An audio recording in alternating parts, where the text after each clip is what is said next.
Fundraising isn't just about money, it's about trust.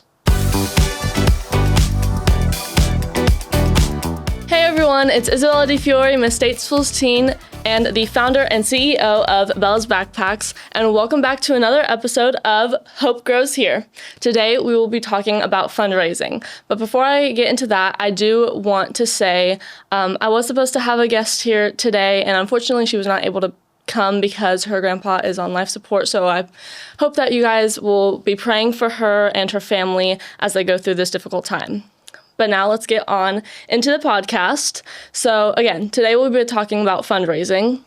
And fundraising is very difficult, can be very difficult for nonprofits, especially because you're not selling a product to gain commission or anything like that. And so a lot of what a nonprofit does and how they get their supplies does come from donors and sponsors and partnerships out in the community. And so a lot of people, a misconception that a lot of people have is thinking that your mission is enough in order to gain those funds or gain that money, but really that's not always the case. Just having the passion for it and just sharing your mission isn't always going to work. You also have to have a strategy. You have to have a plan, a marketing plan, as to where that money is going to be going, who you want to talk to about raising that money, and strategic partnerships in order to gain that funding to be able to further your nonprofit. And so a question that I have seen a lot is, why do some nonprofits raise millions of dollars, and then why do other nonprofits struggle? Well, I will say, for one, the nonprofits that make hundreds, thousands, millions of dollars are the ones that have been around for a long time.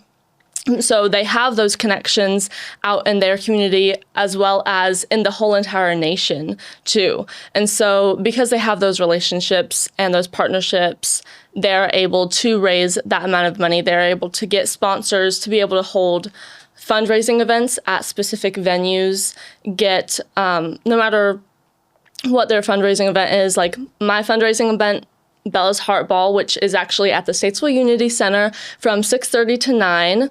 It's to raise money for my Bella's Backpacks as well as the American Heart Association. We have to pay for the venue because it's not sponsored, whereas bigger corporations or bigger nonprofits, they might get someone to sponsor a venue for them, which is typically where a majority of the cost goes when it comes to fundraising events.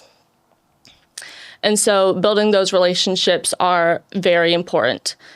One way to build those relationships is by being very transparent with the donors, because if you're not transparent with them, if you're not 110% truthful as to where the money is going and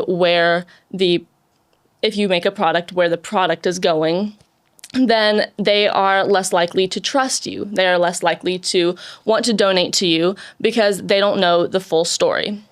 That is why anytime that I am talking to a potential partner, a potential donor, I tell them not only the statistics about how many children get abused each year and how many backpacks that I have distributed, how many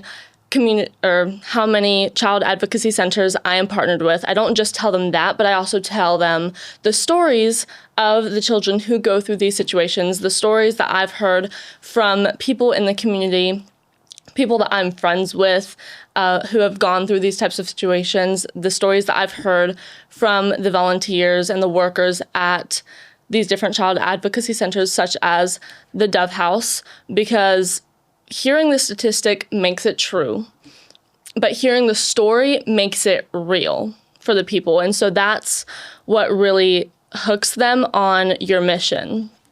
Because again, just having a passion for your mission alone isn't what's gonna get you millions of dollars raised for your nonprofit or for your business.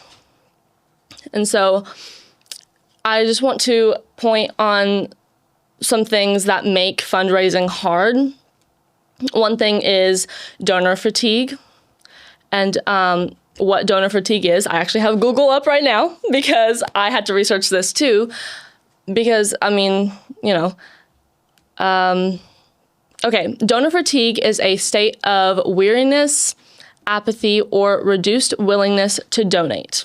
Again, the reduced willingness to donate comes from not feeling fully trusting of that nonprofit because they don't have all of the information.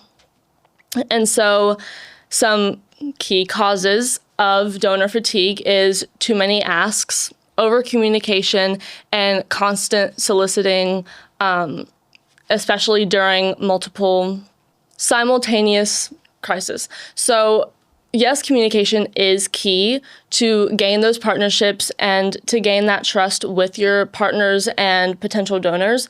But over communication, such as constantly asking them every week or every day about a specific event that you're needing them to sponsor, or a specific item or cause that you're wanting them to donate to, if you keep hassling them about it, sometimes they just won't respond until you stop communicating with them, because they need time to be able to communicate. These big corporations have a lot to do because they are so big, because they are so known. So they have many, many people that they are trying to get back to. They have many events and different things that they are also trying to put their money into as well. And so they have to manage that money, where it's going, when it's going to what. And so if you keep hassling them and harping on them about something, then it can make them feel overwhelmed or stressed, which is what we don't want. And then it's also a lack of impact data. Again, whenever I go to talk to any potential sponsors or donors, I talk to them about the impact that I'm making, the statistics of those, of the bags that I have donated. Like in the past 4 years, I have donated over 1,800 bags to various child advocacy centers, the Statesville Airport, people in Western North Carolina, as well as Guardians of the Children. So giving them those statistics of how many bags I've donated and where they've gone can help a lot with the trust that the donor has in me and in my mission. Poor stewardship too.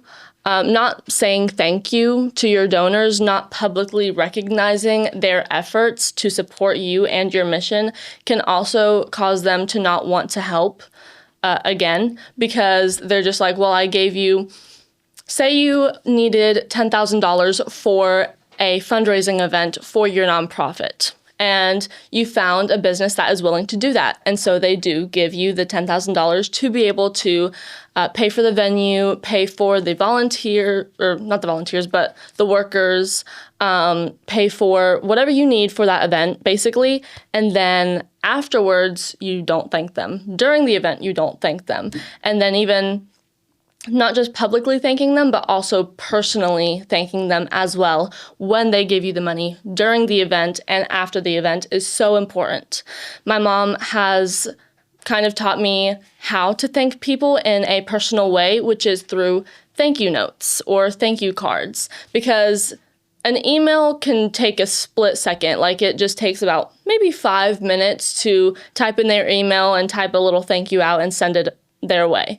But a thank you note is so much more personal because you have to handwrite it and you have to put thought into what you're putting on the thank you card, which a lot of people appreciate because it is not very commonly done nowadays. And then guilt appeals also don't make people want to help you. If you're telling them, like, if you don't donate, these kids won't get support or something like that, relaying your message in a negative way can also push donors away.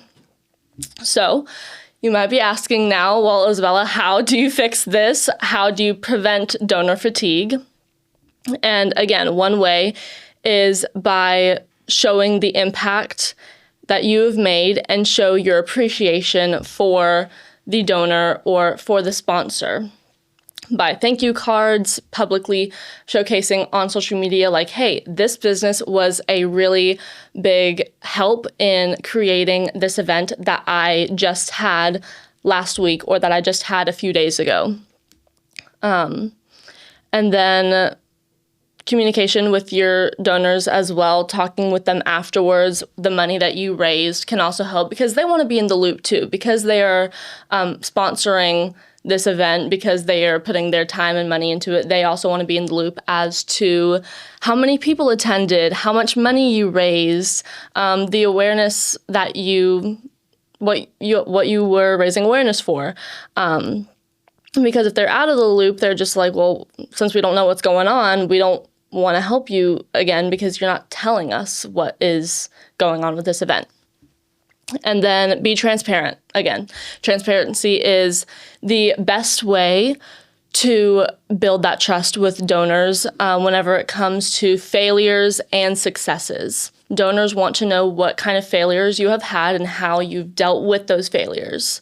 And then what successes you've had and how you've built those successes even further after you've had them.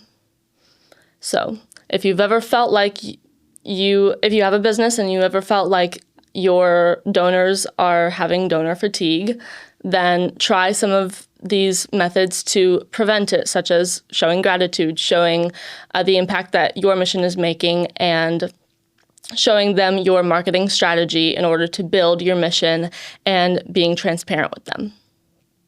Now that we've talked about what makes fundraising so hard, let's go ahead and shift our mindset a little bit and reframe fundraising in a powerful way. So, fundraising equals relationship building, not begging. Like I said earlier, relationships are key. Building trust in those relationships are key to making that fundraising happen and making that fundraising successful, because people and businesses want to give to other people that have a story and have an impact they want to make on their community and on their nation, however big or how small you're wanting your impact to be. As long as you share your stories and share your impact that you're hoping to make and that you have already made with those donors, that will help you start to build that relationship with those people. Because it's not about the money, it's about inviting people into a mission that you want to spread the word about, that you feel very strongly about. For me, it's my Bella's Backpacks. I feel very strongly about supporting children who come from abusive and neglectful situations because I've had friends that have been pulled out of those situations, whether that be through adoption or foster care. And so this is a very important mission that I have because it is important to me. And so I express that to my donors and to my partners in order to build that stronger relationship with them, because being transparent, being truthful, and being 110% straightforward with them about why you started this mission, how you plan to grow it, how you've already grown it to where it is right now, can be very helpful and can make them want to help you further. Okay. Now, diversifying revenue. Again, like holding events can be very helpful, such as my Bella's Heart Ball that's coming up soon to raise money for not only my nonprofit, but also another nonprofit, the American Heart Association. And then grants. If you're a nonprofit, you can apply for grants. That can be very difficult because depending on the grant, there's a lot of paperwork and there's a lot of information that goes into submitting that grant. And then a lot of the times you won't hear back from them for months because of how many applications they have. And then after you do hear back from them, it's very you don't know what you're going to expect, because if they do have a lot of people applying for that grant, say they have 10,000 grants to go over. I'm just throwing a number out there. I don't know if a grant has actually gotten 10,000 responses, but maybe they have. And so they have to go through all 10,000 of those applications, and then your application may not be picked. I know that I have applied for 4 different grants already within the past year and a half, and I have not gotten any of them. So that can be very difficult. And we even hired, well, we didn't hire, but I have a friend of mine who writes grants for nonprofits for a living. And so she helped me figure out how to write my grant even. And so a professional helped me write my grant, and I still did not get it. So that is where those failures, I put, failures, because anytime you are told the word no, or anytime you are denied, I wouldn't want to look at it as a failure, but really just like a redirection into how to improve for the next time that you try it. So even though they don't obviously give you feedback on how you wrote your grant, you can look at it yourself and analyze it with yourself, with a parent, with a teacher, whoever you want to analyze your grant with, you can, in order to make those corrections yourself and see, where did I possibly mess up? Where did I possibly not communicate this specific topic or this specific thing very well? And how can I fix that for the next time? And no matter what it is, whatever the failure is, analyze it yourself, or have someone else analyze it for you to help you understand where you went wrong and where you can improve for the next time. And then monthly donors as well. I know that a lot of bigger nonprofits like Purple Heart Homes here in Statesville, North Carolina, I'm sure that they have monthly donors that help them get money, or that donate money to be able to get the supplies to build these tiny homes. And then, they're also international as well. So they need people that can help them travel internationally and get those tiny homes to people out of the country as well. And then corporate partnerships are very important because they have such a huge reach across the nation or internationally as well. And so building corporate partnerships slowly but surely as your nonprofit gets bigger can be very beneficial.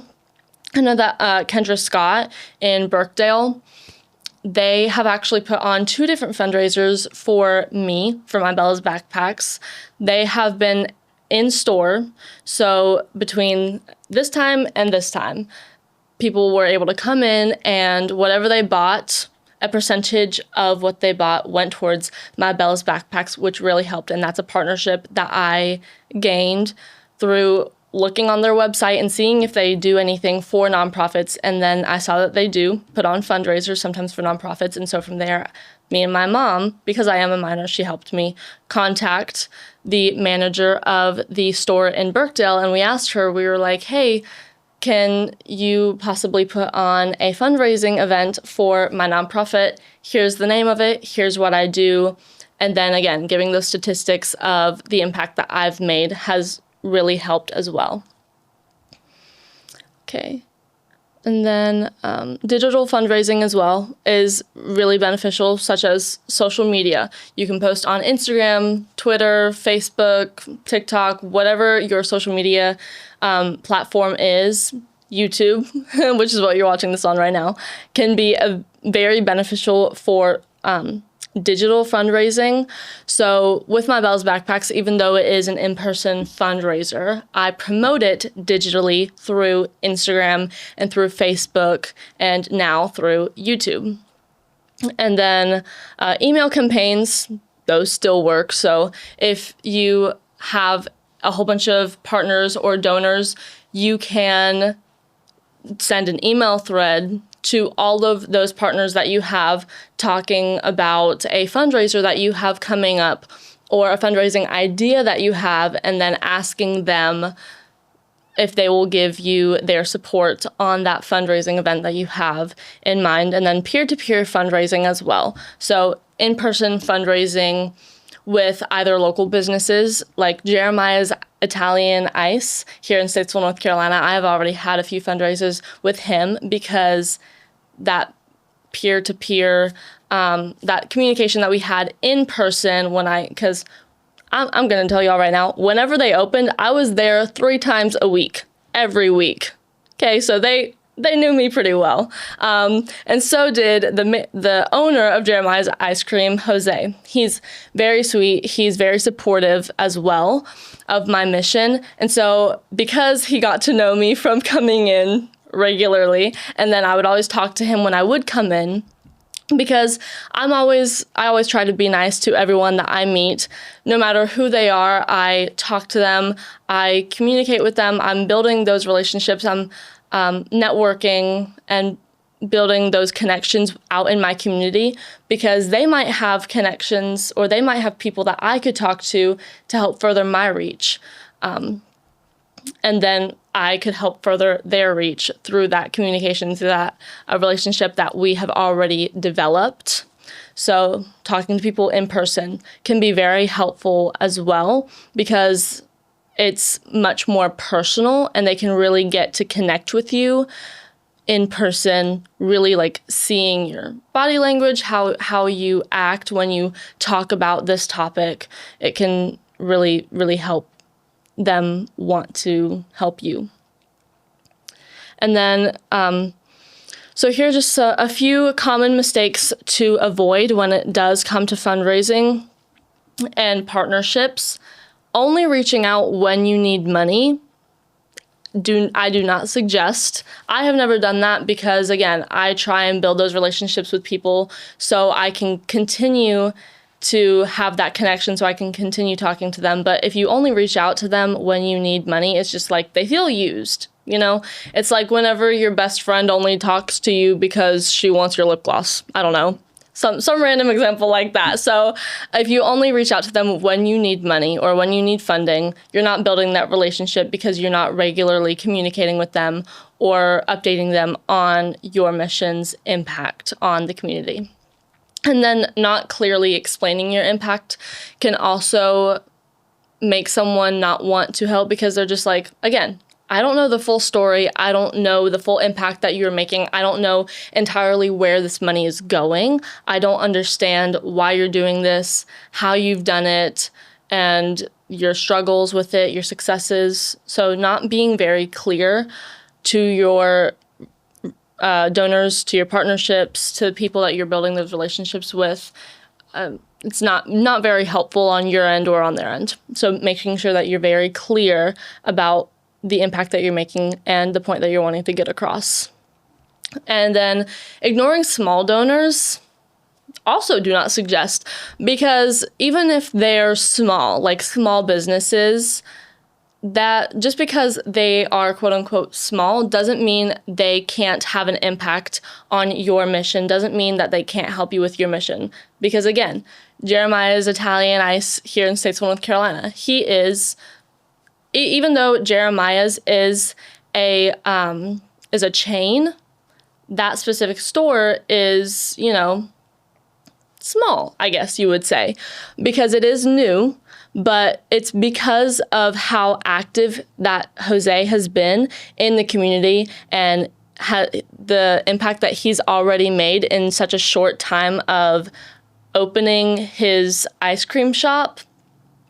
He's been able to build so many connections and so many relationships. And so really making sure that you don't ignore or belittle the small guys, because they can also make the biggest impact. And then overcomplicating the message too. With my Bell's Backpacks, I don't try to over-explain anything that I do. I don't try to add anything, and I especially don't take anything away. I just tell the partners and the donors specifically what they need to know in a timely manner without over-explaining anything. That way that message can be very clear and precise. So if you're not doing this, do it. Fix it now. That way those partnerships can start rolling in or continue to roll in and continue to support you. Okay, so what we talked about today was consistency, being consistent with your partners building those relationships, being transparent so they can trust you, giving them those statistics so they know exactly what impact you're making on your community, but also sharing the stories so that they can build a personal and emotional attachment to your mission so they feel more prone to want to help. And then showing gratitude for the partners that you have gained, showing gratitude for the money that they have invested in your mission, whether that be, publicly or through a thank you card. That is very important to build that relationship and build that trust with your donors. And so for my nonprofit listeners, focus on one relationship that you can strengthen this week, no matter what that partnership is, big or small, because the small partnerships also matter just as much as the big partnerships. Make sure you focus on one this week to really hone in on and build that connection with. And then for my general audience, find a cause that you feel that is important to you and to your community, and find a way to get involved. If it's a nonprofit, find out who the owner or CEO of that nonprofit is and try and reach out to them and be like, hey, what is your mission about and how can I get involved? And again, small or big, it matters that you build that relationship with them and that you really talk to them about why you think it's important and why you want to help. That goes for my general audience and for my nonprofit audience as well. So just remember, these donors aren't giving to an organization, they're giving to a mission that you believe in and that they can believe in too.